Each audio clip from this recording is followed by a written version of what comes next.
The champagne glass shattered against the marble floor, and in the sudden silence that followed, I felt the sharp sting of her hand across my face. "You pathetic fool," she hissed, her voice dripping with venom. "Did you really think he loved you?" 200 people. 200 guests at my 10th wedding anniversary party, all staring at me with my cheek burning red and champagne soaking through my silver gown. And standing in front of me, wearing a dress that cost more than most people's monthly rent, was Veronica Hayes, my husband's director of marketing, and apparently much more than that. "How dare you show your face here?" I said, voice shaking. Not from fear. From rage. "How dare I?" She laughed, the sound cutting through the ballroom like glass. "Sweetheart, I have more right to be here than you do. Ask your husband who he's been spending his nights with for the past year." I looked past her, searching the crowd for my husband. For Cameron. For the man I'd loved for 12 years, married for 10, built a life with. He was standing near the stage, his face pale, frozen in place like someone had turned him to stone. Our eyes met across the room. And in that moment I saw it. The truth I'd been refusing to see for months. The late nights at the office. The business trips that seemed to multiply. The way he'd stopped really looking at me, stopped seeing me. He'd been having an affair. With her. "Cameron." My voice cracked. "Tell me she's lying."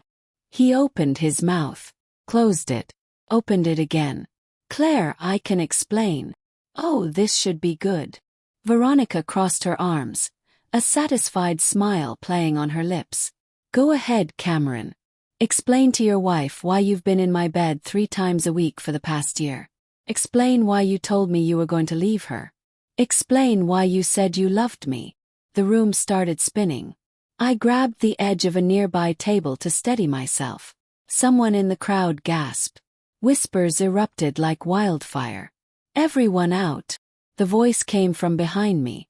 Deep, commanding, familiar. My father-in-law, Richard Ashford, owner of Ashford Industries and the man who'd built the company Cameron now ran as CEO. "This party is over. Leave. Now." People scattered.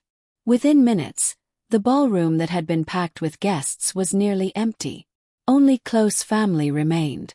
Richard, his wife Eleanor, my parents who'd flown in from Oregon, Cameron's younger sister Melissa, and of course Cameron, Veronica, and me. Richard walked slowly toward the center of the room, his cane tapping against the marble. He was 73, recovering from a stroke 6 months ago, but his presence still commanded respect. When he spoke, people listened. "Veronica Hayes," he said quietly. "How long have you worked for my son's company?" 3 years, Mr. Ashford." She'd lost some of her bravado now. Richard had that effect on people. "And in those 3 years, did you sign an employee conduct agreement?" "Yes, sir. An agreement that explicitly forbids romantic relationships between executives and their direct reports. An agreement that states any violation would result in immediate termination."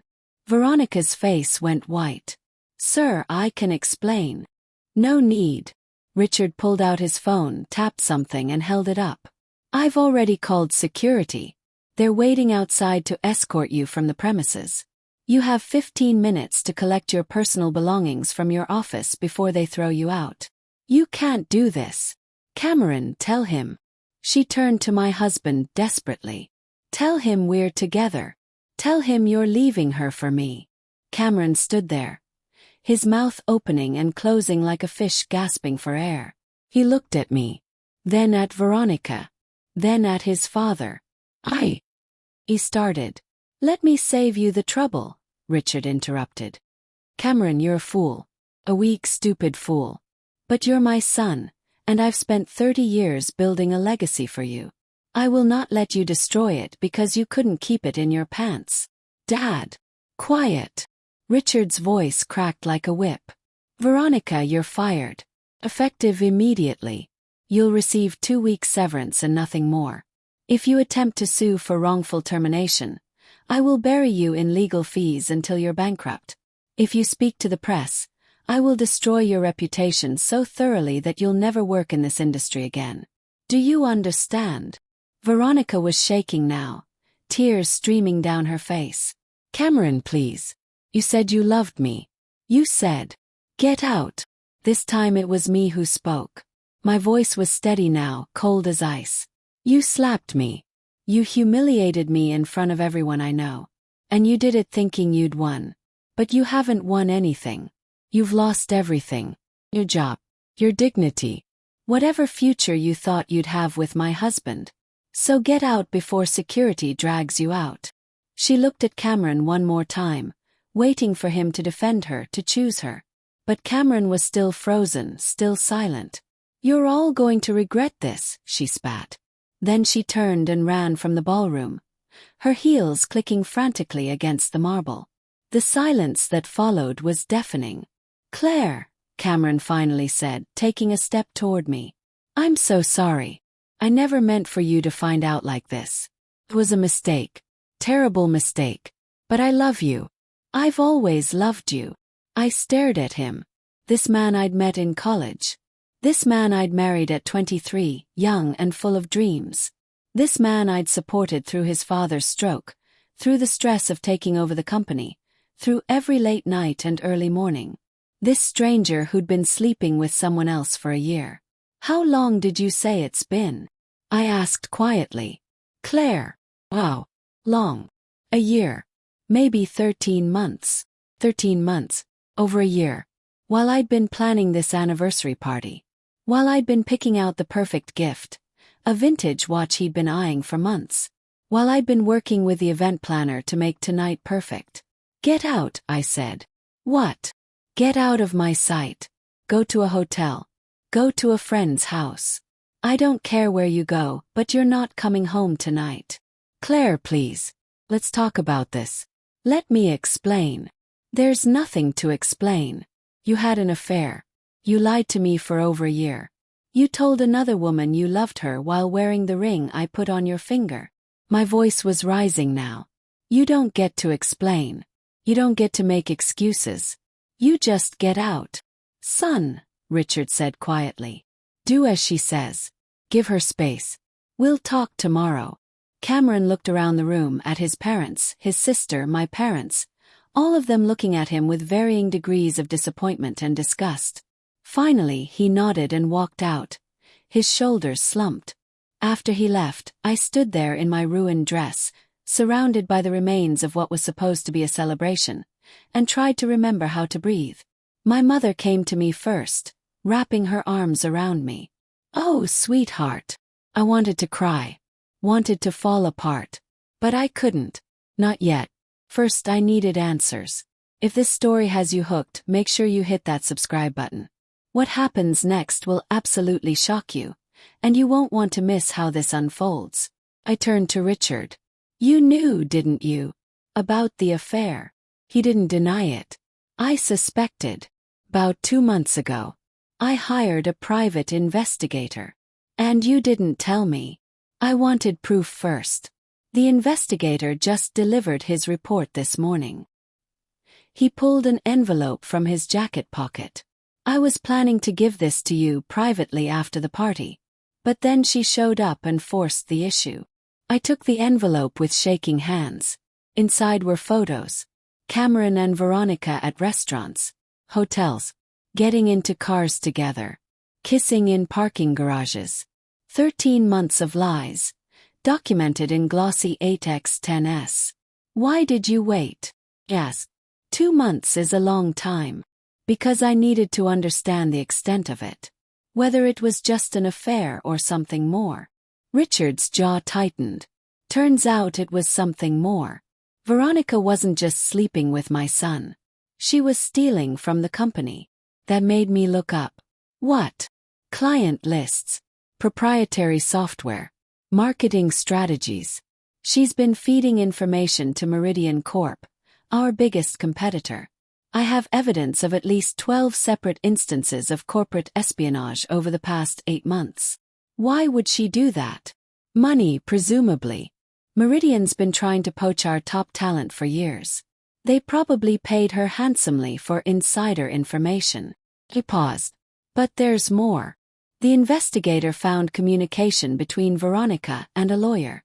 She was planning to sue Cameron for sexual harassment, claim he coerced her into a relationship, get a settlement and destroy his reputation in one move. The pieces clicked into place. She was playing him. The whole time. Yes. She seduced him, got access to company secrets, and was planning to turn around and destroy him. The affair was never real. It was a con. I thought about the way she'd looked at Cameron tonight, the desperation in her voice when he didn't defend her. Was any of that real? Or was it all part of the performance? Does Cameron know? Yes. Not yet. I wanted to tell you first. Richard handed me another folder. These are divorce papers. I had my lawyer draw them up this afternoon. If you sign them, you'll get the house, half of Cameron's assets, and a settlement that will ensure you never have to worry about money again. I stared at the papers. Divorce. The word felt foreign, impossible. We were supposed to be celebrating 10 years tonight. We were supposed to be happy. But we weren't. We hadn't been for a long time if I was honest with myself. I'd just been too busy, too comfortable, too scared to acknowledge it. What if I don't want a divorce? I asked quietly. Richard raised an eyebrow. After what he did. I'm not saying I forgive him. I'm saying I need time to think. To figure out what I want. I looked at my parents, at Eleanor, at Melissa. Can everyone please just give me some space? I need to be alone. They filed out slowly, my mother squeezing my hand one more time before leaving. Richard was the last to go. Claire, he said at the door. My son is an idiot. But he does love you. In his own weak, stupid way. Whether that's enough for you to forgive him is your choice. But know this, you deserve better. You've always deserved better. Then he was gone, and I was alone in the empty ballroom with the shattered champagne glasses and the whispers of what should have been. I should have been crying. Should have been falling apart. But instead I felt oddly calm. Numb maybe. Or just tired. Tired of being the supportive wife. Tired of being taken for granted. Tired of being the woman who everyone expected to forgive and forget because that's what good wives did. I pulled out my phone and called my best friend, Jenna. Claire. How's the party? I'm so sorry I couldn't make it, the twins had. He's been having an affair, I said flatly. For over a year. With someone from work. She showed up at the party and slapped me in front of everyone. Silence. Then. I'm coming over. Where are you? Still at the hotel. But I don't want company. I needed to tell someone. Okay. Babe. Do you need anything? Do you want me to? No. I just need to sit with this for a while. Process it. I looked around the empty ballroom. I'll call you tomorrow. After I hung up, I walked to the bar and poured myself a glass of whiskey from the top shelf. Drank it in one burning swallow. Poured another. I thought about Cameron. About the day we met at a college party. Both of us engineering students drowning in coursework. About our first date at a terrible Thai restaurant where the food was awful but we'd laughed so hard we cried.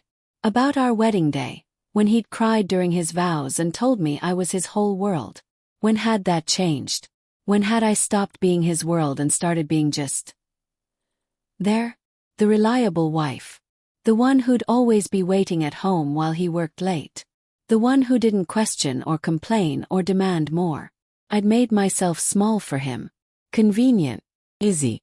And he'd rewarded me by sleeping with someone else. My phone buzzed. A text from Cameron. Please let me come home. I need to talk to you. I need to explain. I didn't respond. Another text. I love you, Claire. I never stopped loving you. Veronica meant nothing. I turned off my phone. I must have sat there for 2 hours, just drinking expensive whiskey and staring at my wedding ring. It was a simple platinum band with 3 small diamonds. We'd picked it out together, young and broke, thinking it was the most beautiful thing in the world. Now it felt like a shackle.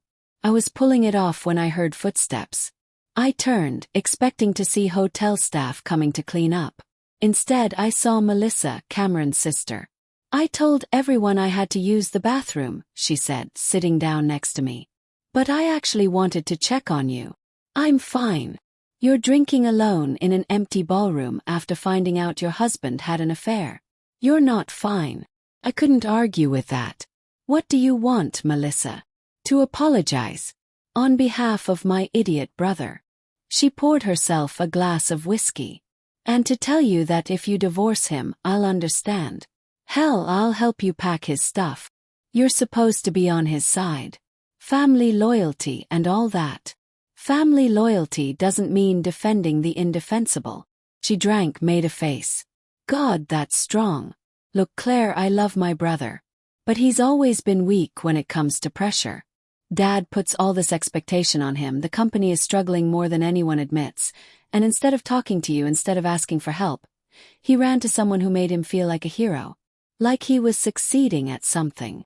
So this is somehow understandable. Forgivable. No, it's pathetic. But it's also very Cameron. She looked at me seriously. What I'm saying is, he didn't do this because you weren't enough. He did it because he's not enough. And he probably never will be. That's a terrible defense. I'm not defending him.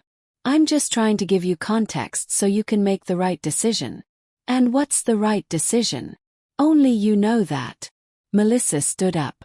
But whatever you decide, know that you have people on your side. Me. Even Dad, though he'd never admit it.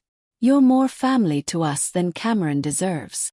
After she left, I sat there for another hour before finally calling a car to take me home. Home.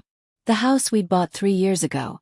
A beautiful Victorian in the suburbs with a garden I'd lovingly tended. I walked through the empty rooms, seeing all the evidence of our life together. Photos on the walls. The couch we'd argued over buying. The kitchen where we'd cooked meals together on lazy Sundays. When had we stopped having lazy Sundays? When had we stopped being us? I ended up in our bedroom, staring at the bed we'd shared for 10 years. I couldn't sleep there tonight. Couldn't bear the thought of lying where he'd lain after being with her.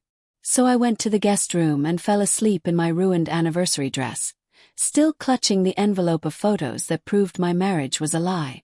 I woke up to pounding on the front door. Sunlight streamed through the windows. I checked my phone, 11 a.m. I'd slept for 12 hours. The pounding continued. Claire, please open the door. We need to talk. Cameron. I got up, still in my dress, and walked downstairs. Opened the door without a word. He looked terrible. Unshaven, wearing the same suit from last night. His eyes red-rimmed. Thank God. I've been trying to call. I turned off my phone. Can I come in? Please. I stepped aside. He walked past me into the living room, his hands shaking.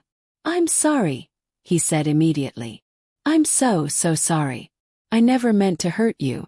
I never meant for any of this to happen. But it did happen. For 13 months it happened. I know. And I can't excuse it.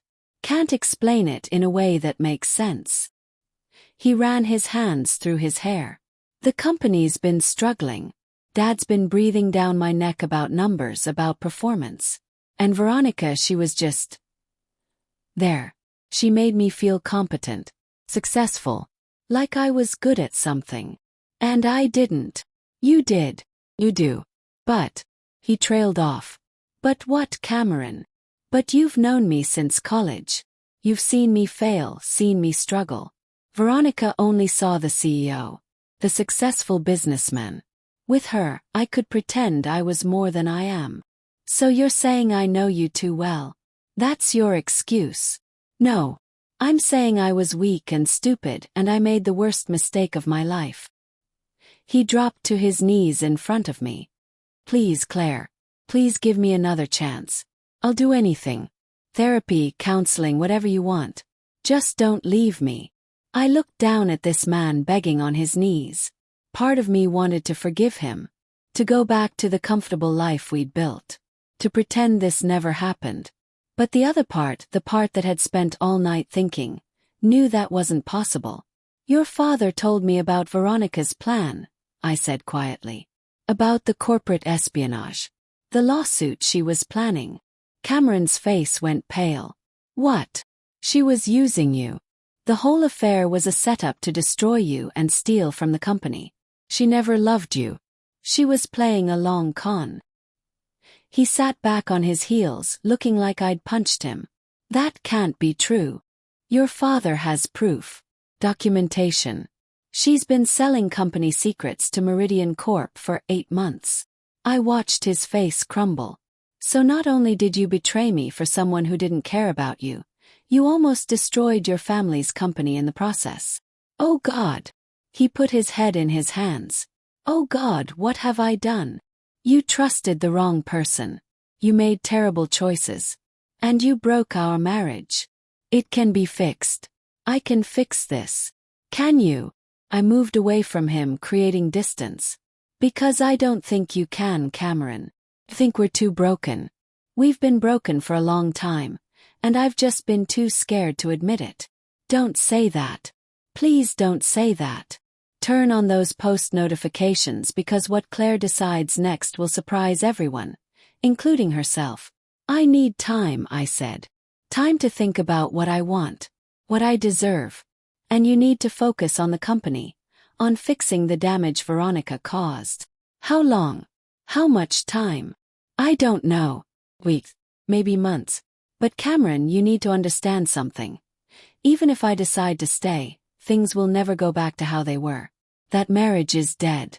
If we rebuild, it will have to be something completely different. I can do that. I can be different. Can you? Because you've been the man your father wanted you to be for so long, I'm not sure you know who you really are. He didn't have an answer for that. Go to your father's house, I said. Stay there while I figure this out. Don't call me. Don't text me. Let me have space to breathe. Okay. He stood up slowly. But Claire, I do love you. I know you don't believe that right now, but it's true. It's always been true. After he left, I finally let myself cry. Not for him. Not for us. But for the woman I'd been at 23. Full of hope and dreams, who'd believed in forever. That woman was gone. And in her place was someone harder. Someone who knew that love wasn't always enough. The next few weeks were strange.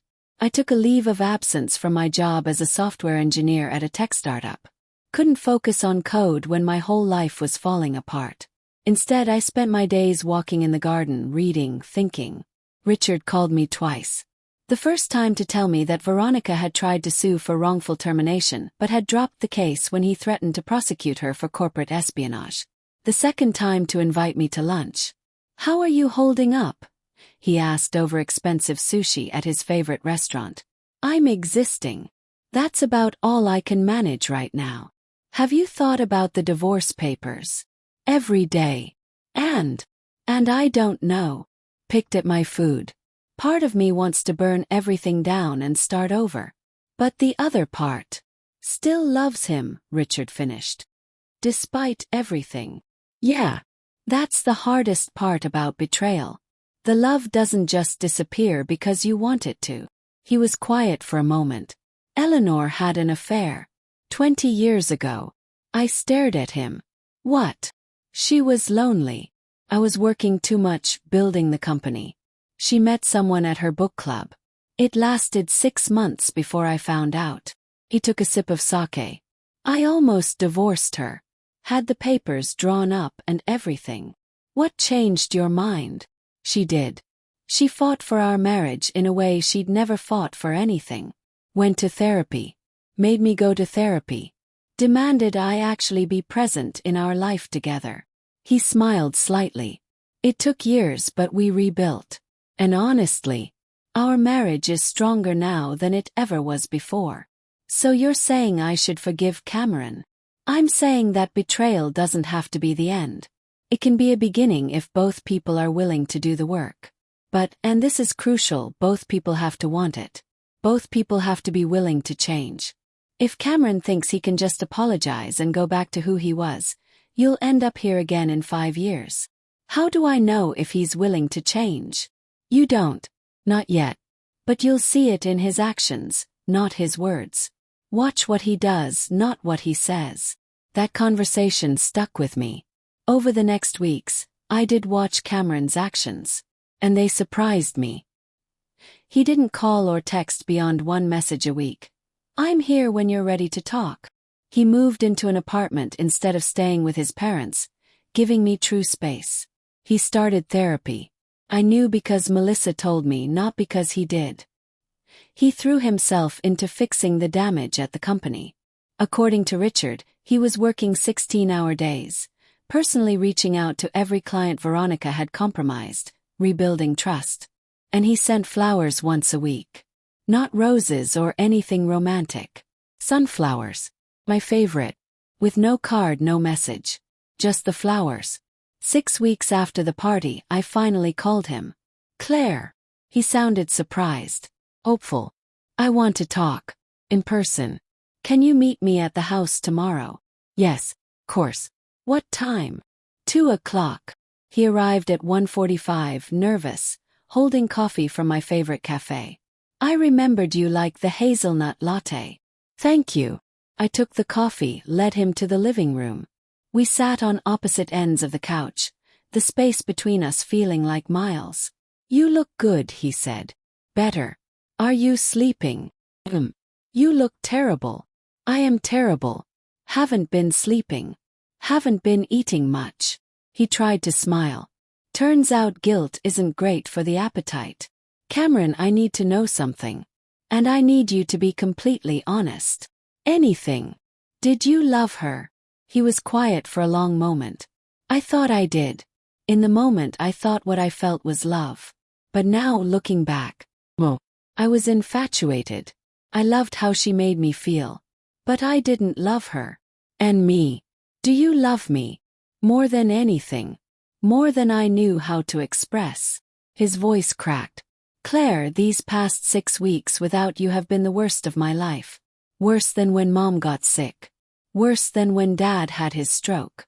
Because I knew I'd done this to myself. I'd thrown away the best thing in my life for something that was never real. Pretty words aren't enough anymore. I know. That's why I've been trying to show you instead." He pulled out his phone, showed me something. "I've been in therapy 3 times a week. Working on why I did what I did. Why I couldn't just talk to you when things got hard. And what has your therapist told you? That I have a pattern of running from difficult conversations. That I seek validation from external sources instead of building it internally. That I never learned how to be vulnerable because my father taught me that vulnerability is weakness." He looked at me directly. "I'm working on all of that. But it's going to take time." "What about the company?" "I've hired a new marketing director. An older woman with 20 years of experience and 0 interest in office affairs." He smiled wryly. "I've also implemented new policies about workplace relationships and brought in an ethics consultant to review all our practices. Your father must be pleased." He's cautiously optimistic. Says I'm finally showing the backbone he always hoped I had. Cameron set down his phone. "But Claire, I'm not doing any of this for him. Or for the company. I'm doing it because I want to be the man you deserve. The man I should have been all along." I looked at this man I'd married 10 years ago. He looked different now. Older. Tired. But also somehow more real. Like the polished veneer had been stripped away and I was finally seeing what was underneath. "I don't know if I can forgive you," I said honestly. "What you did hurt me in ways I'm still discovering. Every time I think I've processed it, I find a new layer of pain. I understand. But I also don't know if I want to throw away everything we built. 10 years is a long time. We have history. Memories that matter. So what do? We start over. Completely. No assumptions about who we were or what we had. We date. Like strangers. And we see if there's something worth rebuilding." Hope bloomed on his face. "Really? You'd be willing to try? On one condition, absolute honesty. About everything. Your feelings, your struggles, your fears. No more pretending everything is fine when it's not. No more suffering in silence because you think that's what strong people do." "I can do that. I will do that. And therapy. Together and separate. For as long as it takes. Done. And I keep the house. You keep your apartment. We don't move back in together until I'm ready. That could be months. Could be years. Whatever you need. I took a sip of my coffee. It was perfect. He'd remembered exactly how I liked it. That small gesture of care felt more meaningful than any grand romantic gesture could have. Okay, I said. Let's see if we can do this. The next 6 months were hard. Harder than I'd expected. We had weekly dinners where we talked about everything. His therapy sessions, my healing process, what we wanted from life, what scared us. Sometimes we fought. Sometimes we cried. Sometimes we laughed about old memories and new embarrassments. Slowly, painfully, we started to know each other again. Not as the people we'd been in college or the roles we'd played in our marriage, but as the people we were now, flawed and damaged and trying. He told me about the pressure he'd felt from his father. The fear that he'd never be good enough. The way he'd learned to hide vulnerability so deeply that he'd forgotten how to access it. I told him about how I'd made myself small. How I'd stopped pursuing my own dreams to support his. How I'd been just as guilty of letting our marriage die through neglect and fear. We were both cowards, I said one night over Italian food. Just in different ways. Yeah, we were. He reached across the table, stopped before touching my hand. Can I? I let him take my hand. The contact felt strange and familiar all at once. I'm proud of you, he said. For not just forgiving me blindly. For making me earn my way back. It would have been easier to just take me back, but it wouldn't have fixed anything. I'm proud of you too. For actually doing the work instead of just talking about it. I'm not the same person I was 6 months ago. Neither am I. And that's okay. Maybe we needed to stop being those people. Around month 7, something shifted. We were having dinner at my house. Our house technically, though I'd stopped thinking of it as ours. He was helping me cook, something we used to do all the time but had stopped years ago. Careful, the pan's hot, I warned as he reached for it. I know. I'm not completely useless in the kitchen. He plated the pasta with surprising competence.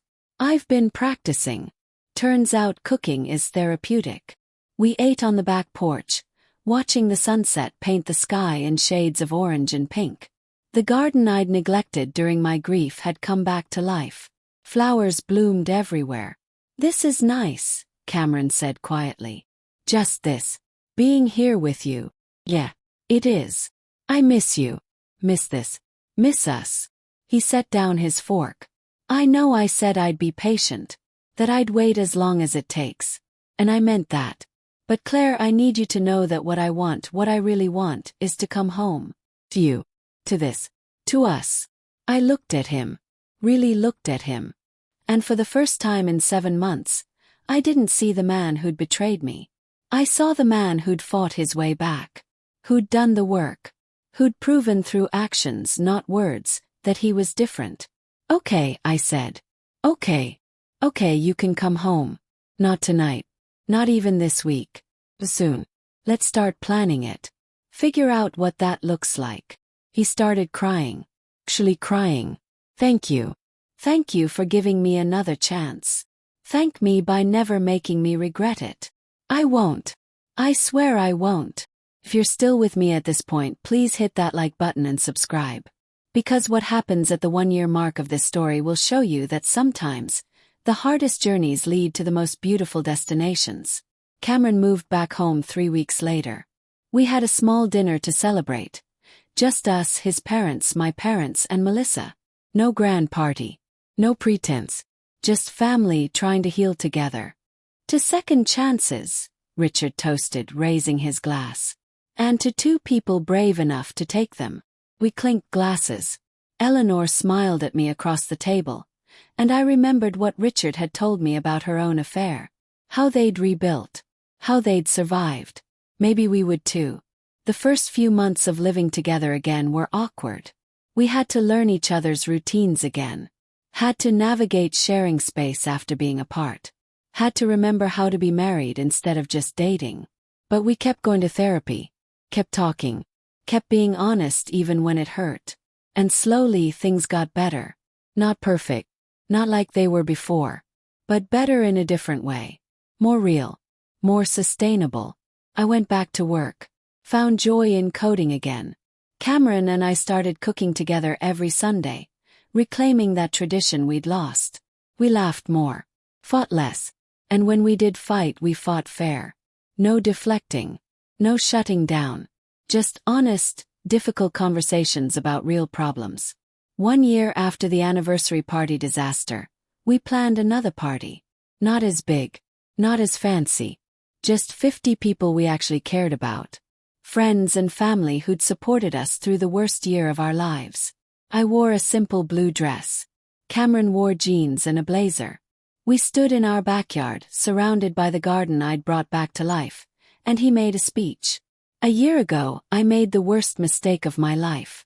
I betrayed the woman I love, and I nearly destroyed everything we'd built together. He looked at me. But Claire didn't let me get away with easy apologies. She made me work, made me change, made me become someone worthy of a second chance. And I hope I've proven that I am. That we are. He pulled out a box. Inside was a new ring. Not a replacement for my wedding ring, which I still wore, but a second ring. A simple platinum band engraved with words.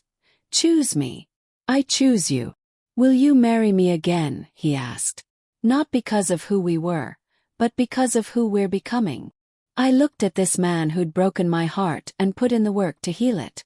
This man who'd been weak but found strength. This man who'd lied but learned to tell the truth. Yes, I said. I'll marry you again. We renewed our vows 2 months later. Small ceremony. Just family. My father walked me down the aisle, tears streaming down his face. I'm proud of you, kiddo, he whispered. For knowing your worth. For not settling for less. The vows were different this time. More honest. More real.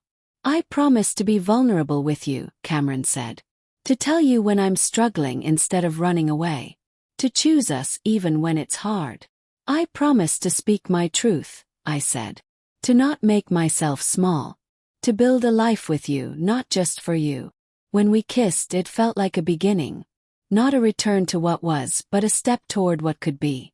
That night, lying in bed together, Cameron traced the outline of my face.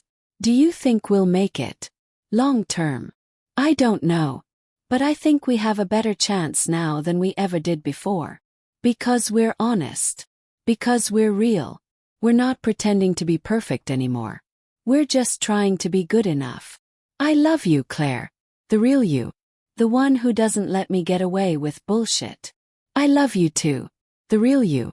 The one who's finally learning to be honest. 2 years have passed since the anniversary party disaster. Since Veronica slapped me and my world fell apart. Since I discovered my marriage was a lie and had to decide if it was worth saving. Some people probably think I was weak for taking Cameron back. For giving him another chance after such a massive betrayal. Maybe they're right. Maybe I should have walked away, started fresh, found someone who'd never hurt me. But here's what I know. Life isn't a fairy tale. People are complicated. Love is messy. And sometimes the hardest thing to do is stay and fight for something instead of running away. Cameron and I aren't the same people we were at that party. We're not the naive kids who got married at 23. We're not the comfortable couple who stopped really seeing each other. We're two people who looked at the worst of ourselves and each other and decided we were worth the effort. Worth the pain. Worth the struggle. Is our marriage perfect now? Well, we still fight. Still disagree. Still have moments where the past comes back and I remember what he did. But we're honest about it. We talk through it. And every day we choose each other. Not out of obligation or convenience or fear of being alone. But because we genuinely want to. As for Veronica, I heard she moved to Los Angeles. Tried to start over. I don't know if she succeeded, and I don't care. She was a symptom of our broken marriage, not the cause. The real problem was us. Our inability to communicate. Our fear of vulnerability. Our assumption that love was enough without work. Richard recovered from his stroke and handed more control of the company to Cameron. Not because he had to, but because Cameron finally proved he could handle it. He's a better CEO now. More ethical. More aware. Eleanor and I have lunch once a month. We talk about marriage, about betrayal, about how hard it is to forgive and move forward. She's become a friend, not just a mother-in-law. And me. I started painting again. Something I used to love but gave up when life got busy. I'm not good at it, but that's not the point. The point is I'm doing something for me. Something that has nothing to do with being a wife or an engineer or anyone's anything. I'm just Claire. Imperfect. Complicated. Still healing. But stronger than I've ever been. Because that's the real ending to this story. Not that my husband's mistress got fired and divorced. Not that we rebuilt our marriage and lived happily ever after. But that I learned my own worth. I learned that I don't have to accept betrayal or abuse or being made small. I learned that I can demand more. Deserve more. Fight for more. And whether my marriage lasts another 30 years or ends tomorrow, I'll be okay. Because I'm not the woman who got slapped at her anniversary party and didn't fight back. I'm the woman who stood up, demanded better, and built a life worth living. That's the real victory. Not revenge. Not vindication. But survival. Growth. Becoming someone I'm actually proud to be. If this story resonated with you, please share it. Subscribe to Crazy Stories Library for more tales of betrayal, survival, and finding strength you didn't know you had. Remember, you are not what happened to you. You are what you choose to become afterward. And sometimes that's everything.